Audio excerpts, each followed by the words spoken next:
Le Seigneur soit avec vous. Bonne nouvelle de Jésus-Christ selon Saint Luc. Luc au chapitre 16, les versets 19 à 31.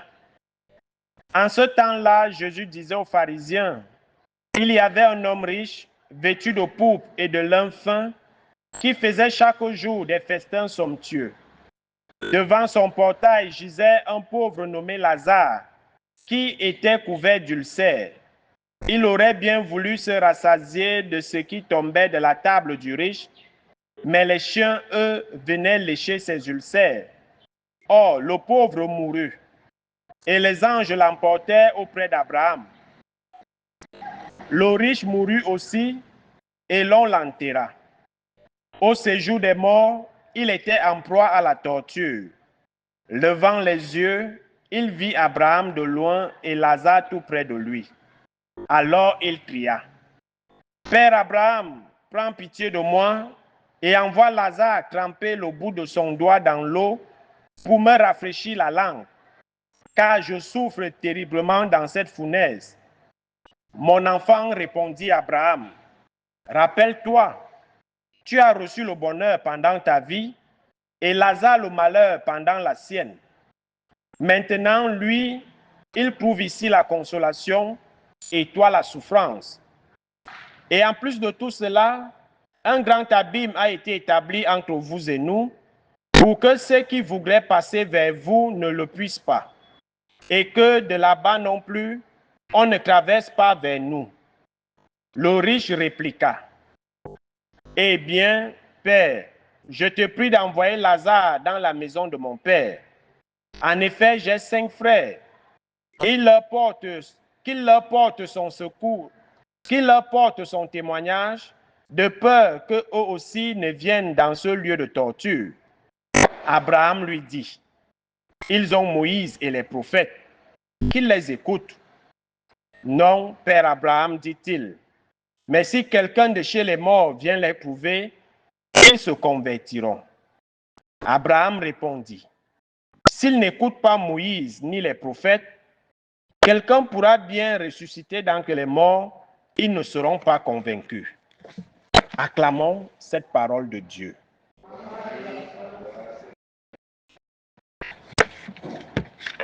Bien-aimés de Dieu, chers frères et sœurs en Christ, loué soit Jésus-Christ. Loué soit le saint nom de Jésus-Christ. Bonsoir à tout le monde.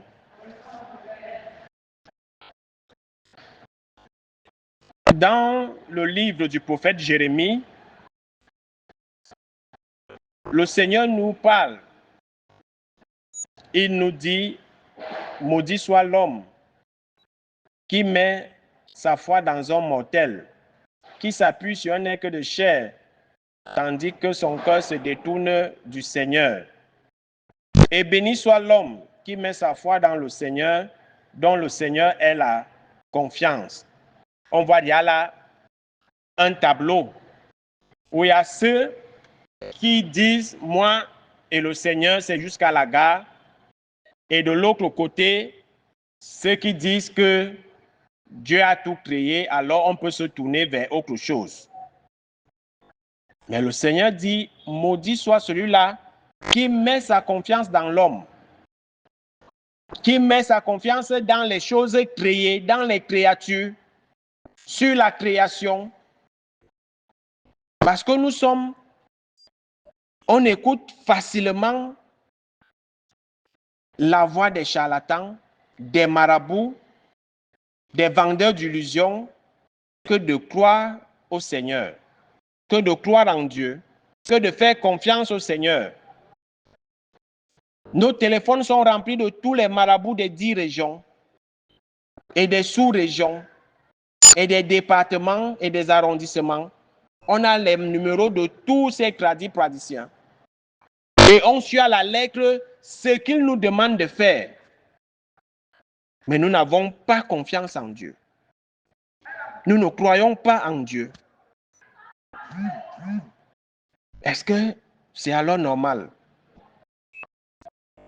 Nous mettons la foi dans la création, dans les choses créées. sous prétexte que c'est Dieu qui a tout créé. Oui, c'est lui qui a tout créé, mais il nous dit, on ne peut pas adorer les idoles. On ne peut pas adorer la création, élever la création au-dessus du Créateur. C'est ça le problème avec nous. Dieu ne demande pas de cueillir le roi, Dieu n'interdit pas de cueillir le roi des herbes si tu as les problèmes de levure. Ou si tu as mal au ventre, de te puger avec, il ne t'interdit pas. Parce que les plantes ont leur vertu. Mais fais de ces plantes ton Dieu, mettre ta confiance dans les écorces, c'est là où il y a le problème. Parce que beaucoup font plus confiance aux écorces. Au gris-gris qu'on vous donne d'attacher au rein, de porter au cou, que de porter une médaille à Saint-Michel, à la Vierge Marie, à Saint-Joseph ou à un saint. Parce que pour nous, ce n'est pas efficace. C'est qu'on va te donner un talisman de portée. On va te dire, ça va te protéger. Là, tu mets toute ta confiance. On va te dire, viens avec le caméléon séché, on va écraser la poudre, on va mettre dans ton huile, dans ta crème. Quand tu vas te oindre, on ne te verra plus. Comme le caméléon change de couleur, quand tu es devant tes ennemis, tu changes de couleur. Donc, quand toi, tu passes devant nous, nous, on ne te voit pas. Et c'est l'ennemi, lui, qui ne va pas te voir avec ses yeux invisibles. Vous voyez, c'est comme ça. On met la foi dans ces choses. Mais le Seigneur, qui est le Dieu tout-puissant, on ne lui fait pas confiance. On ne croit pas en lui. Et nous voulons les bénédictions. C'est pas qu'il dit, malheur, maudit soit celui qui met sa foi dans un écu de chair. Dans un écu de chair. On te dit, crois en Dieu, mets-toi en prière, vis ta vie de chrétien, va à la messe, confesse-toi, viens à l'adoration eucharistique et autres, remplis tes devoirs de chrétien. Tu dis non, mais tu écoutes quelqu'un qui te dit, allons, je connais tel à tel endroit, il est efficace. Voilà. On a prédit que non, tu vas mourir dans tel nombre de jours. Tu commences à paniquer, on dit non, je connais quelqu'un qui bloque ça. Et pourtant, la parole du Seigneur dit, qu'est-ce que toute arme forgée contre toi ne prospérera pas. Tu ne crois pas en cette parole. Tu ne crois pas en cette parole qui dit que 1000 tombent à ton côté et 10 000 à ta droite, tu ne seras pas atteint. Tu ne crois pas. C'est à celui qui bloque la mort, un mortel. C'est en lui que tu crois. Voilà donc. Quand j'étais à Giwa, il y avait un marabout qui était juste derrière la paroisse. Les chrétiens partaient souvent là-bas. Une chrétienne qui était de Ndokayo pour aller se faire soigner chez le marabout. Entre-temps, le marabout s'est déplacé, soit il avait un malaise pour aller se soigner. Il allait mourir. Entre-temps, la personne était encore là. Et là, on lui dit que, mais toi, tu attends encore le marabout, lui, il est déjà mort et enterré. Toi, tu fais encore quoi là? Il faut rentrer. Vous voyez? Vous voyez? Et c'est comme ça dans notre région-ci là. On croit plus aux écorces. Dieu est toujours le dernier recours.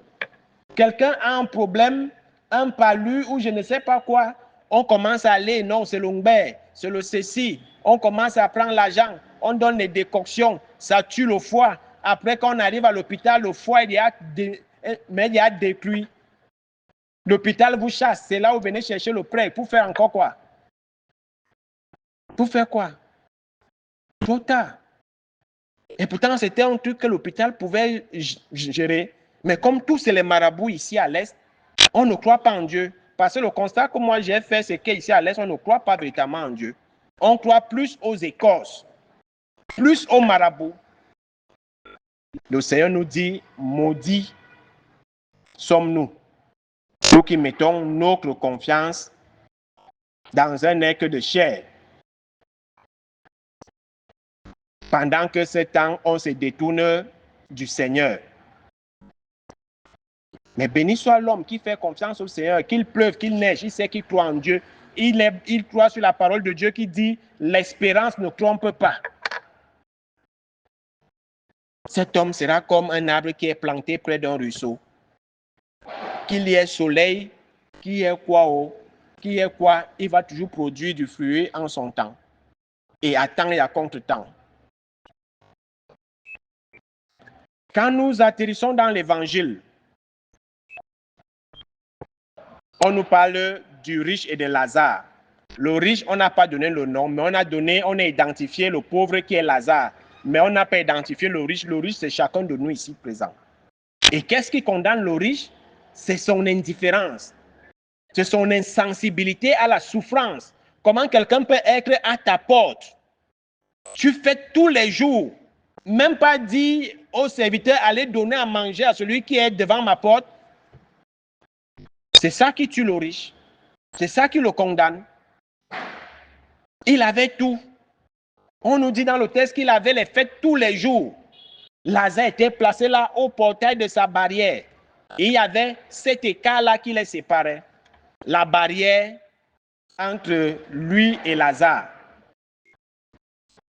Il brillait par l'indifférence du pauvre, par l'insensibilité. Lazare, on nous dit, était recouvert d'ulcères. Le riche était habillé en habit de pourpre, de lin fin. Il avait pour amis les hauts dignitaires, les hauts cadres et tout et tout. Et Lazare avait pour compagnons les chiens. Et c'était des chiens errants également qui cherchaient aussi où trouver les miettes de nourriture qui venaient lécher ses plaies.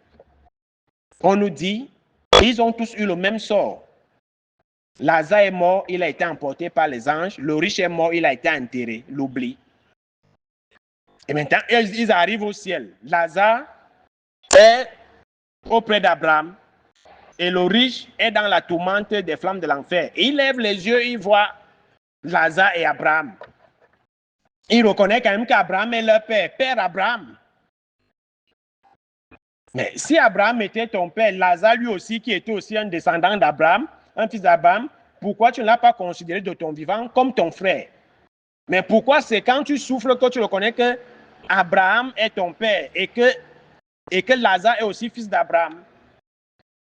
Et comme on est toujours imbu, même si on est en enfer, on est toujours orgueilleux, dis à Lazare de tremper son doigt et de venir me rafraîchir la langue. On se croit toujours sur nos piédestals, même en enfer, on va toujours faire le gros dos. Mais Abraham va lui dire c'est impossible. Comme il y avait la barrière entre Lazare et toi, sache aussi qu'il y a un abîme qui nous sépare entre vous et nous. Personne, comme Lazare ne pouvait pas entrer chez toi pour manger, sachez aussi qu'il ne peut pas arriver là-bas pour venir te rafraîchir la langue. Et toi aussi, comme tu ne sortais jamais pour aller à sa rencontre, toi aussi, tu ne peux pas venir ici afin qu'il te serve. Bon, dis-lui d'aller voir mes frères, ils sont saints, afin qu'ils ne suivent pas le même chemin que moi.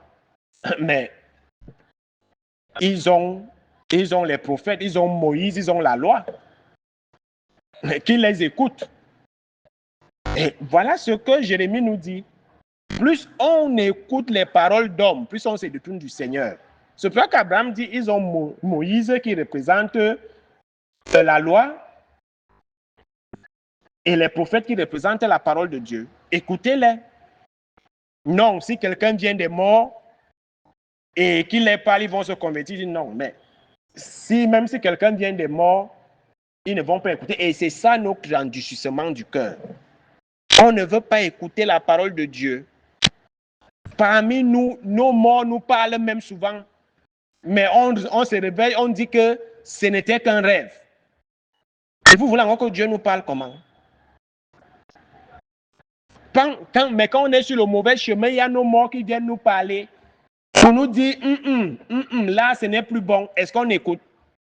On dit que ce n'était qu'un rêve. Alors, vous voulez que Dieu nous parle comment? Si ton cœur est endurci, si tu es indifférent, insensible, attends-toi, sache que tu es maudit, tu iras en enfer. Et ce n'est pas la faute de Dieu. C'est notre indifférence. C'est notre insensibilité. Donc, le riche ici, ça renvoie à chacun de nous, puisqu'on n'a pas donné d'identifiant à ce riche. Et c'est le temps de carême, temps de partage, de charité, de prière, d'aumône, de pratique des œuvres de miséricorde. Parce que ce qui a tué le riche, c'est qu'il n'a pas pratiqué les œuvres de miséricorde. Alors, ne nous laissons pas détourner par les paroles d'hommes. Comme ce qui est en train de tuer le monde d'aujourd'hui, c'est les paroles d'hommes. Personne n'écoute plus Dieu. On obéit plus aux hommes que d'obéir à Dieu. Mais pourtant, il est plus important d'obéir à Dieu que d'obéir à l'homme.